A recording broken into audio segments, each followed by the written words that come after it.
Good morning. Some of you know me, and so I say to you, I'm back. And you can blame Bob Pop for that. He told me I must once again become a worship associate. But we are here today as a liberal faith community. There's no dogma, there's no creed. We are free thinkers that encourage in lively discussions. To help you find your own spiritual path, you do not have to look a certain way. You do not have to think a certain way or love a certain way.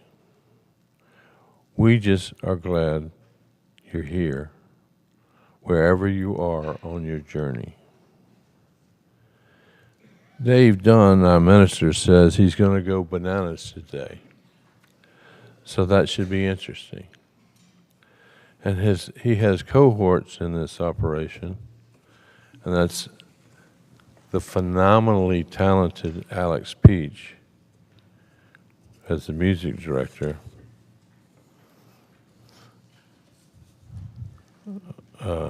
Denise Wilson is also sharing the worship associate, and we have Bruce Langston as our technical leader.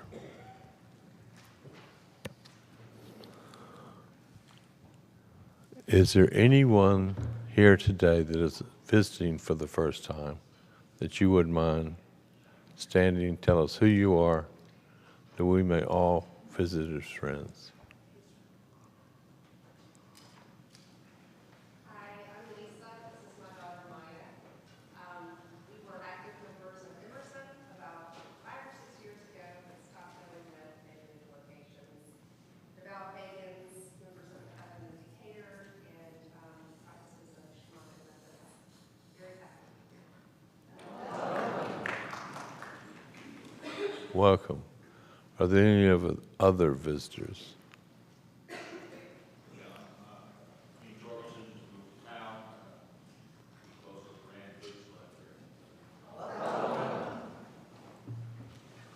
That's great. Speaking of grandkids, I know you wanted me to tell you a story about my granddaughter. Is the mic on? Hello?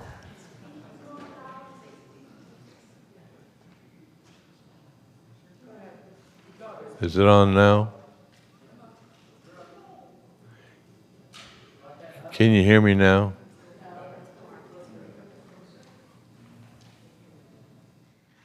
Can you hear me now? I am speaking louder. Anyway, since you came for your grandchildren, that forces me to tell you a story. That Ania, my 20-month-old granddaughter, saw me eating breakfast of a banana chocolate muffin. And she came over and said, "More?" So I gave her some, and she said, "Thank you." So then she came back and said, "More?" But she didn't say thank you. I said, "What do you say?" She said, "Wow." And that's the reaction you may get from the service today. So I'm going to give you a bit of trivia. In the 50s, there was a puppet show called Howdy Doody that some of you may remember. His sister was Heidi Doody. So if you ever play trivia, you're set. Now I want you to stand up and say Howdy Doody to the people next to you.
Good morning. Before we get started, we do have just a few announcements. There are a few adult enrichment offerings this morning. Please refer to your printed order of worship for the class locations. All ages are welcome in service. We do have a fidget shelf in the back if anyone is interested in that. There is no second hour religious exploration this morning. It will resume next week. And the religious exploration schedule for the next several weeks is in your printed order of worship. Please join us on MLK Day, Martin Luther King Jr. Day, Monday, January 15th, for UUMAN's annual Day of Service project. This year, we will return to Fur Kids headquarters in Cumming to help care for the grounds and the cats. All ages are welcome. If you're allergic to cats, we can make sure you are on the Caring for the Grounds team.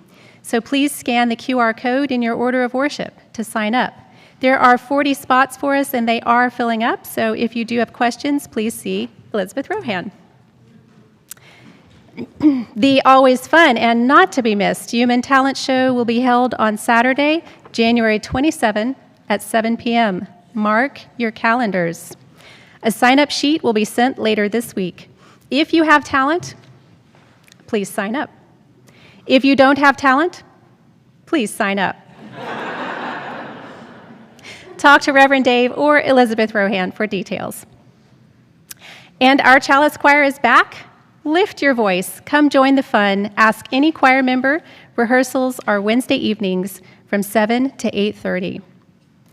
UU 101 is coming up during second hour, which is 11:15 to 12:45 on the last 2 Sundays in January, the 21st and 28th. This is your chance to learn more about Unitarian Universalism and UUMAN, and we welcome both newcomers and anyone else who wants to learn more. The UUMAN Chili Cook-Off will be held on Sunday, February 4th at noon, directly after second hour. So mark your calendars and get your best recipe perfected. We have a special thing happening today right after service. Everybody is invited to please hang around for just a minute and come up to the front for a big group photo to share with our partner congregation in Mausandri, Northeast India. Okay, I think that's all the announcements.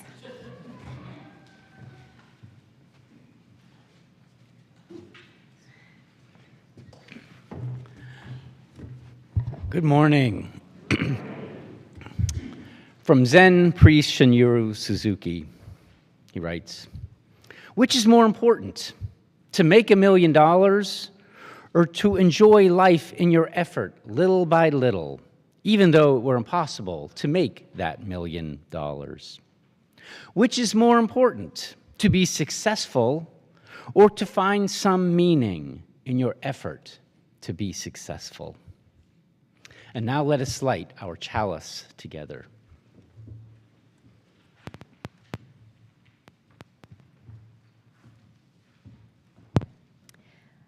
Our chalice lighting this morning is called Letting Go by Jay Wolin. Are we a people of holding on or of letting go? Holding on to rigid ideas or letting go and opening our minds and our hearts to something new? Holding on to certainty of how things should be or letting go and living with the uncertainty of new ways of being in the world? Holding on to what makes us comfortable or letting go so we may grow, which can be uncomfortable. Holding on to what makes us safe or letting go to make room to help others feel safe. With this flame, this symbol of our religion, let it be a symbol of burning up the ties that hold us back from being our true self and reaching our true potential. Let it be a symbol of lighting a new way for us into a better tomorrow. And let it be a symbol of letting go, because holding on too long and too tightly is never good for the soul.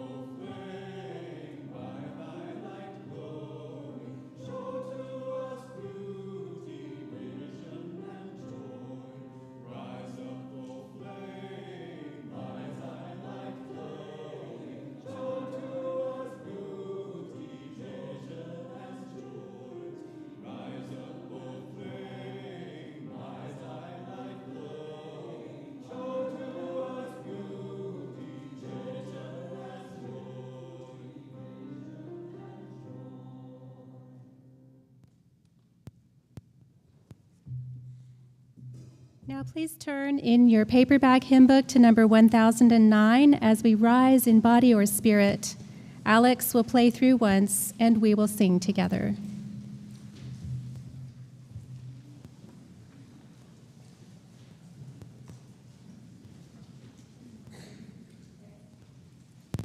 We're going to have the bass sing first, breathe in, breathe out. You're welcome to join them.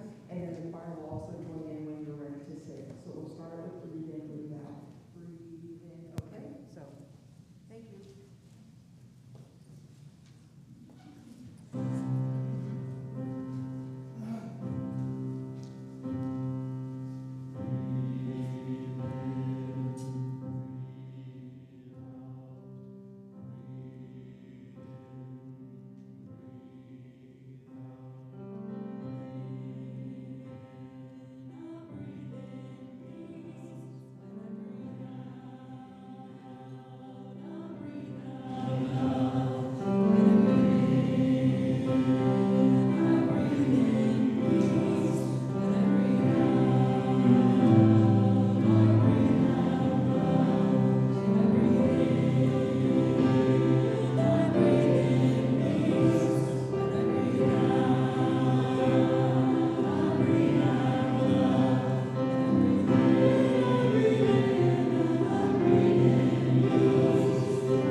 Every month, UUMAN splits the offering with a recipient during our 50-50 program, and this month's 50-50 recipient is No Harm. No Harm is a national organization that engages men and communities to redefine manhood by developing and advancing healthy practices of living that foster peace, equity, and gender justice. Spencer Murray is here with us this morning from No Harm to give us an overview of their work. Thank you. Yeah, sure. Good morning, everybody. Good morning. Thank you for inviting us here this morning. This is our second time here, really. Remember, we were here before, but it's always good to be back. And so I really want to thank you from the bottom of my heart. Shelley was not only a board member, but a good friend of mine. And we love her, and I should. And I think in telling you about No Harm and a little bit about the work we do, what I want to do is read a poem, if you would. It's a poem that I wrote about the journey, my own journey, and it inspired me to create No Harm. And I think it speaks best to the work that we do, and I'll tell you a little bit more about it after the poem. And so I am learning to be more human as I grow from the inside out. So if I get a little emotional, stay with me because it is personal to me, and I think it's consistent with the message here at UUMAN. It's called A Journey to Wholeness. A Journey to Wholeness. I was recruited into a way of being that started the division. The seeds of separation began disrupting my inner vision. I suppressed my deepest emotion, and I hid the inner tension. Indifference and self-reliance became my chosen religion.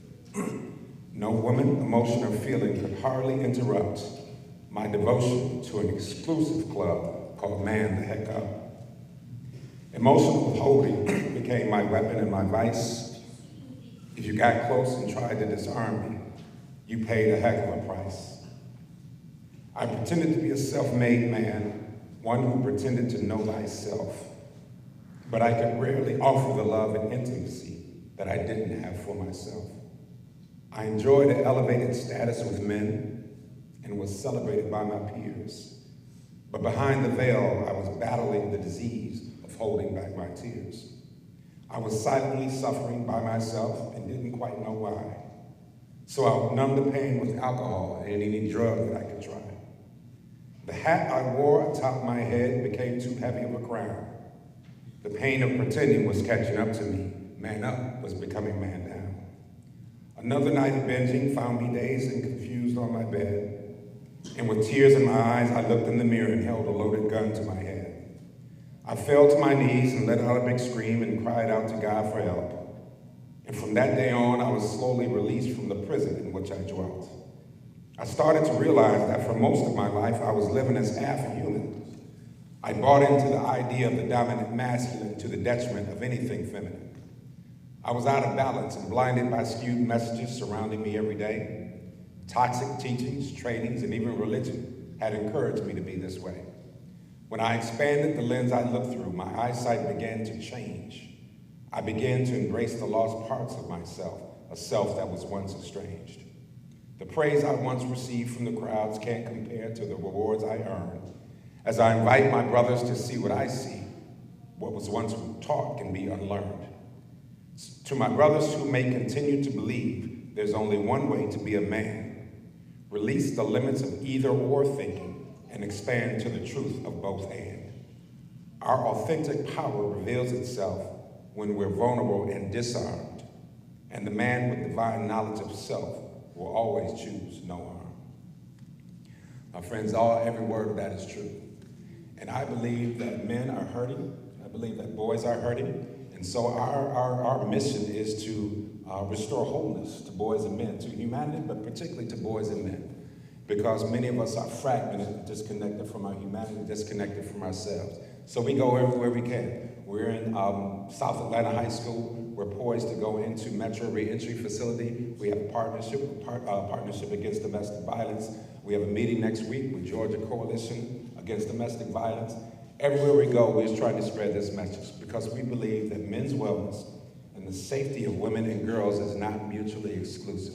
They are together. And if men become well, then the community becomes well. If boys become well, the community becomes well. And so the best thing that I think we can do for the safety of all, but particularly women and girls, is make sure men and boys are well. All right, so I thank you for giving to No Harm. I thank you for having us here. Appreciate you, I love you, I honor you, and I bless you. Thank you.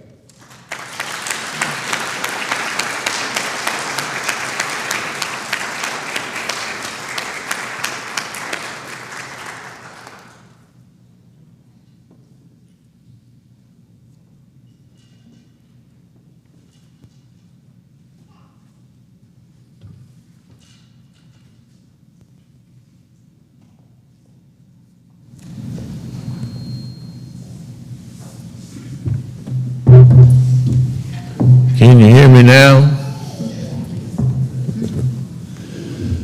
We are building a dream here at UUMAN about who we are and who.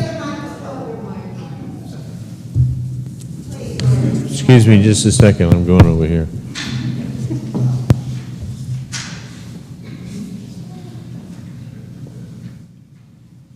Okay. We are building a dream here at UUMAN about what we want to be and what we want to become. But we rely on the dream makers to make it happen. We'll now have our morning offering.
generously given by our beloved members and friends. And may we, in no harm, whose this offering will be split 50% between us, and actually all offerings during this month designated as 50/50 will go to 50% will go to no harm. So we hope that we honor this gift. May we use it both to serve both our missions and the missions of the world.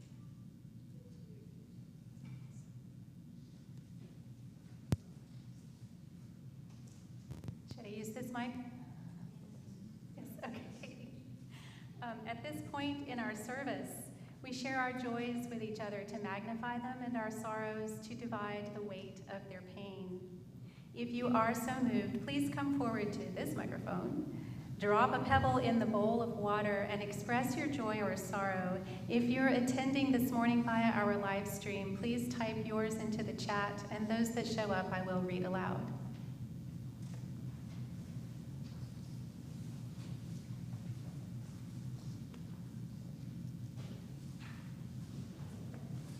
Hi, my name is Alex Peach, and I'm the music director here. This is on behalf of Mark and Chris Pearson. We're asking for prayers and healing for Katie Kelso, niece of Mark and Chris Peterson. She is hospitalized at Vanderbilt in Nashville in ICU on a ventilator with pneumonia, sepsis, brain swelling, and is in critical condition. So please just keep the entire family in your thoughts and prayers. Thank you.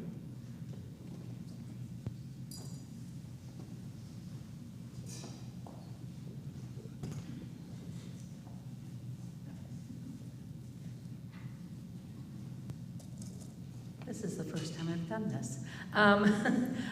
We have a joy in that we adopted another dog, Nellie. She's a golden doodle. So she joins Sadie, or Fiona, my Scotty of 6 years.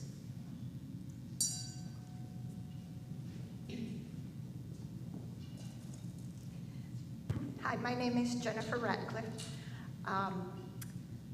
I wanted to say happy birthday to Lexi, who's outside. She's 27 today.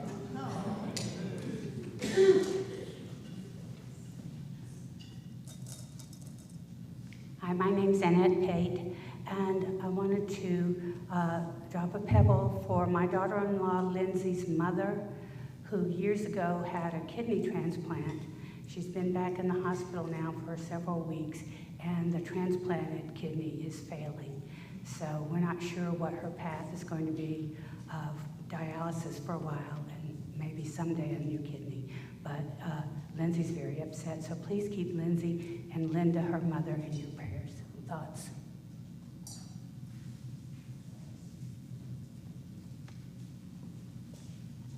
And from the online chat, Joe Mellon says it is a joy to visit UUMAN for the first time in 25 or so years and looks forward to visiting in person soon.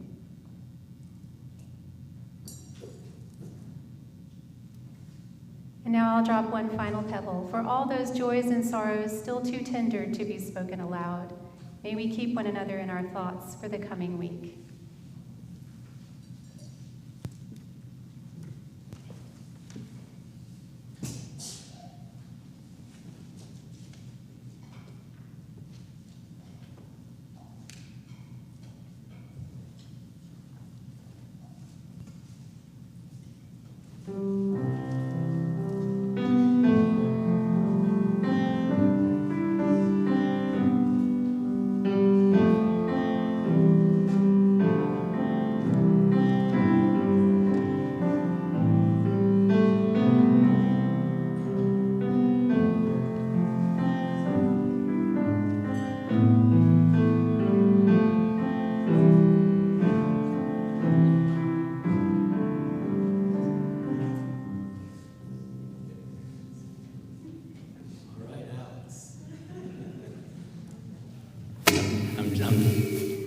Just picking up on that.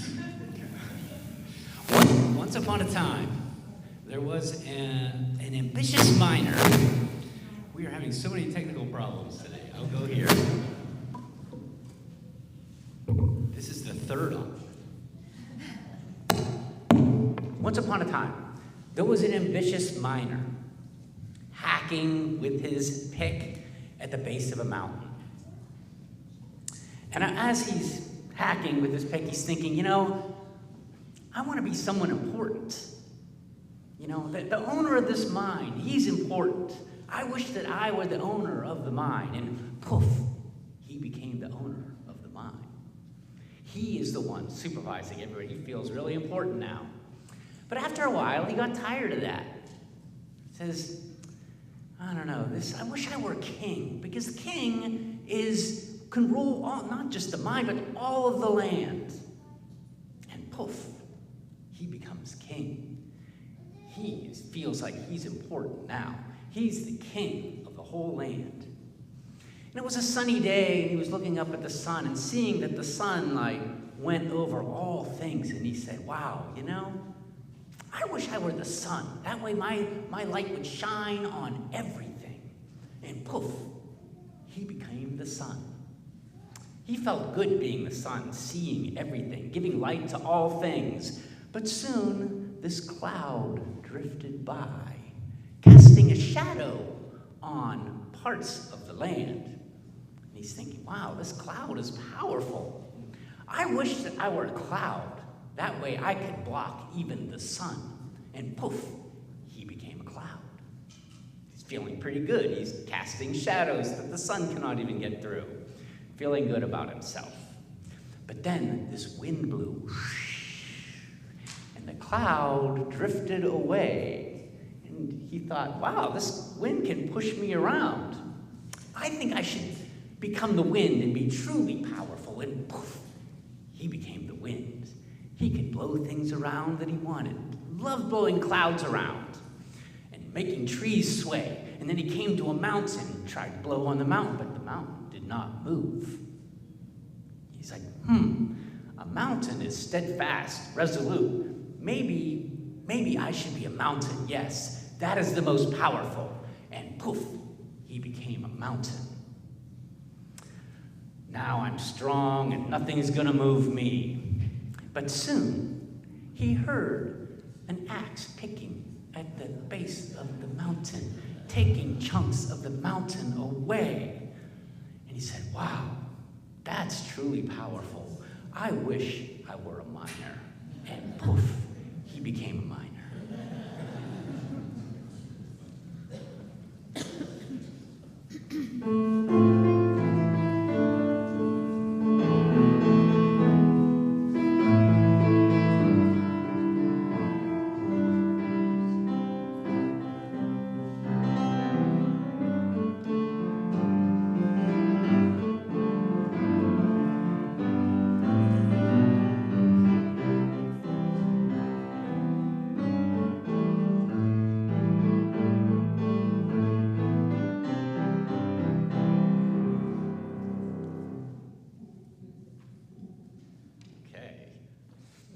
In ancient India, a clever technique was used if one wanted to catch a monkey.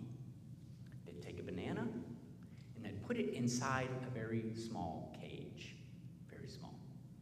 Invariably, a monkey would come along, reach its hand into the cage and grab the banana. Then the monkey catcher simply walked up and took possession of the monkey. The monkey was not in any cage. The monkey was completely free.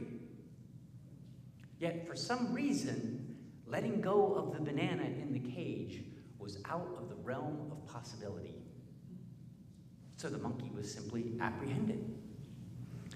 So I said that the monkey was completely free. And that the monkey really was, completely free, obviously, and not in any cage. But in a way, if we think more deeply about it, the monkey kind of was in a cage of its own making and not entirely free. He didn't know how to put down the banana. It was out of the realm of his possibility to put down that thing to which he was attached. I don't know if that's the basis for the term going bananas. I was thinking about that, but I don't know where that came from, but maybe that's it. Anyway, you probably likely know where I'm going with this. Are we imprisoned by our bananas? Are we completely free when relinquishing hold of our bananas or our attachments or our addictions is out of the realm of possibility? Writing this sermon reminded me of the bit that comedian George Carlin used to do, maybe his most famous bit, which I can't do it justice, but it was about stuff. You know, he says, oh, we all like to have our stuff, and our whole purpose of our lives is to go out and get more stuff. He says, all your house is a place to store your stuff while you go out and get more stuff. And then eventually you got to move. Why? You got to get a bigger house to hold all your stuff so you can get more stuff. He goes on and on and on, but it's a good bit. But I was reminded of this when thinking about that monkey and holding on to our bananas, our stuff, our attachments. We've all heard this kind of advice before, that it's ultimately unfulfilling if you seek refuge, if you get your identity from your possessions. You hear sayings like, you can't take it with you, and money can't buy happiness. But our egos tell us that we are special. We are different than all the other people. We are enlightened. So when we can say to ourselves, yeah, you can't take it with you, but I'm willing to give it a try. Money can't buy happiness, but I'm willing to give it a go. Sometimes our attachments and addictions take hold of us and imprison us in ways that we can't imagine. Sometimes they work in reverse. We have our own pet peeves, our aversions. We refrain from something, abstain from something in an unhealthy way. We say that it's unhealthy, and we refrain from it. And it's really kind of an attachment or addiction in reverse. There's a great example of this in the 2000 movie called Chocolat. I don't know if anybody's seen it, but spoiler alert, I'm going to spoil some of it for you. But in this movie, a young woman moves to a small Italian town, and she opens up a chocolate shop. And the mayor of the town, for some twisted, religious, perverse reason, thinks that chocolate is like an evil thing. That to eat chocolate is really, it's just a sensual experience, and that's not a good thing.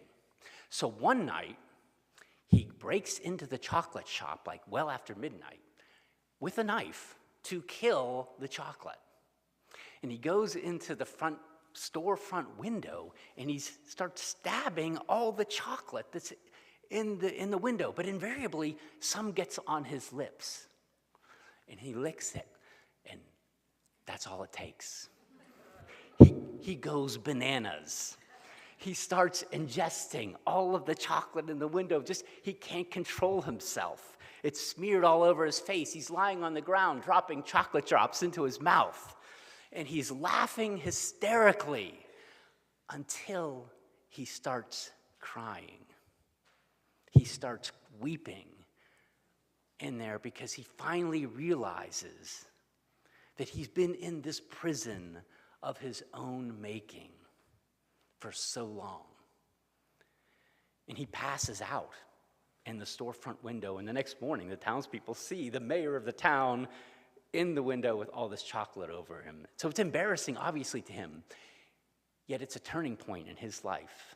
You know, he becomes free. He's finally let go of that banana. In his book, Confessions, St. Augustine famously and passionately writes about his addictions and attachments. He was raised a pagan, yet at age 30, he wished to convert to Christianity and dedicate his life to God and become a priest, but he had a problem. He's age 30, but since age 18, he had been living with a woman and had a child with a woman and loved this woman for 12, 13 years. his conversion was impeded by his attachments, his addictions, his enslavement to the ways of the flesh.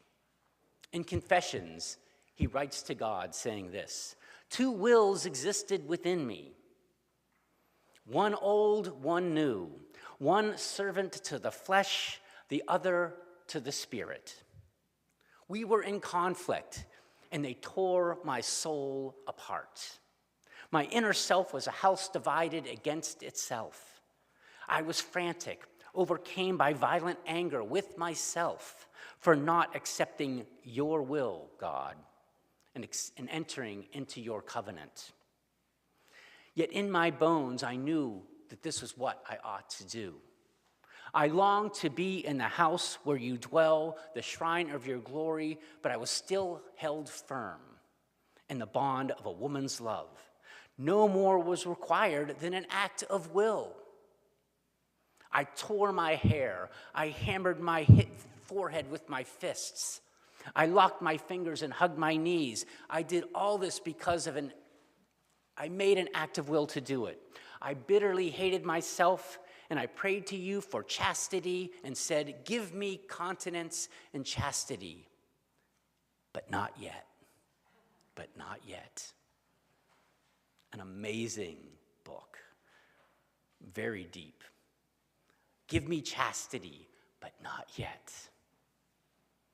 Eventually, in a pivotal, salient moment, he instantly converts and has the strength to convert.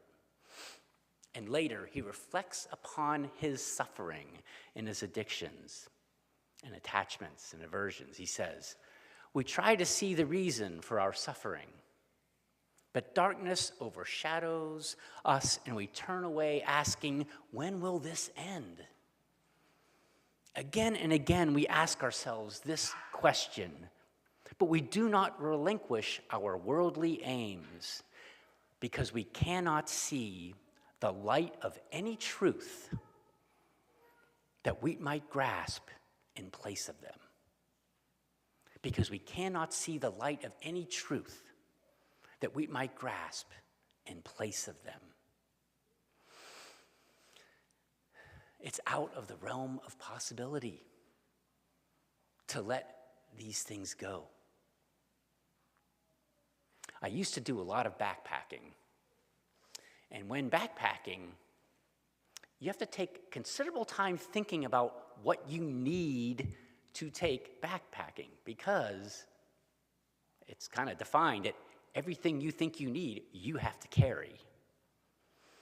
So I read this book by a famous backpacker, I forget his name, but he was kind of famous for being a very light backpacker. And in this book, he said something that stuck with me and has troubled me for a very long time. He said, if you need it, he's talking about what you need backpacking. If you need it and don't have it, then you really don't need it. And I had to think about that for a while. I think that, the Tom Hanks character in the movie Castaway could have used like a satellite phone or possibly some kind of global positioning beacon or something like that. That would have been nice to have. But generally speaking, I think that outside of life or death situations, if you need something and don't have it, you really don't need it. I think that kind of holds true. Yes, I would love to have an espresso machine and an air fryer when I'm backpacking. But lugging these things and other things, bananas are bulky and heavy. Packing and lugging these things around on a backpacking trip ultimately leads to an unfulfilling backpacking experience. When you get right down to it, do we really own our possessions? What do we own really? To what are we attached?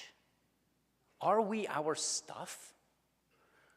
Do our possessions give us our identity? Can we use this new year to re-examine our possessions and attachments,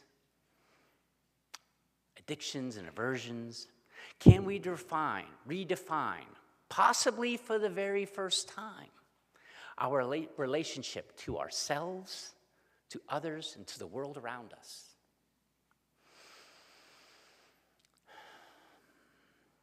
Might we be in fear of relinquishing our hold on our stuff, our attachments, our aversions, our pet peeves, because we cannot see the light of any truth that we might grasp in place of them? It isn't easy to let go of these things, not easy at all. But I do believe that freedom lies on the other side of that fear. In this new year, may we all have the courage to identify and overcome this fear, have the courage to let go of the banana and experience true freedom, possibly for the very first time.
Using this mic,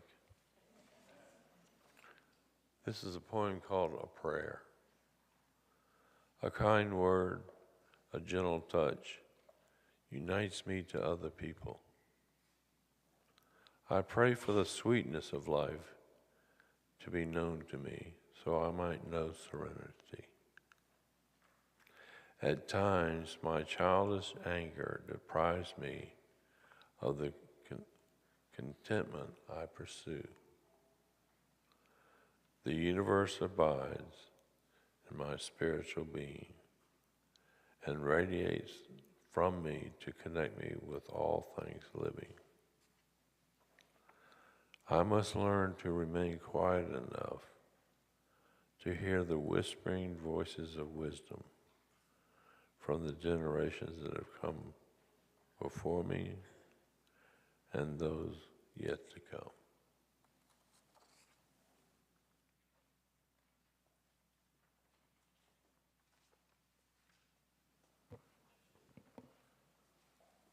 Would you please, in your paperback hymn book, turn to number 1052 as we rise in body or spirit? Alex will play through once, and then we will sing together.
Now let us extinguish our chalice together using the words found in your bulletin. We extinguish this flame, but not the light of truth, the warmth of community, or the fire of commitment. These we carry in our hearts until we are together again.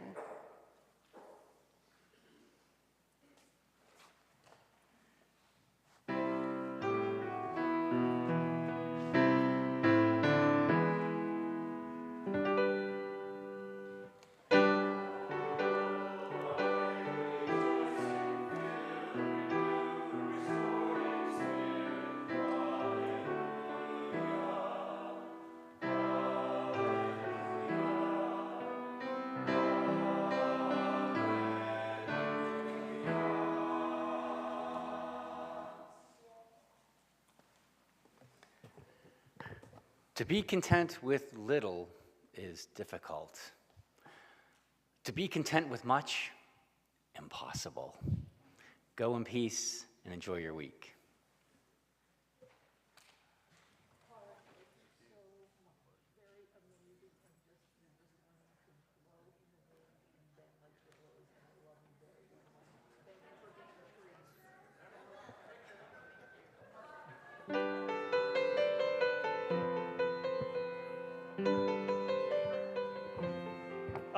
We're going to take a photo to share with our sister church in India. We're going to do that right now. So if you can stay here in the sanctuary for a few minutes.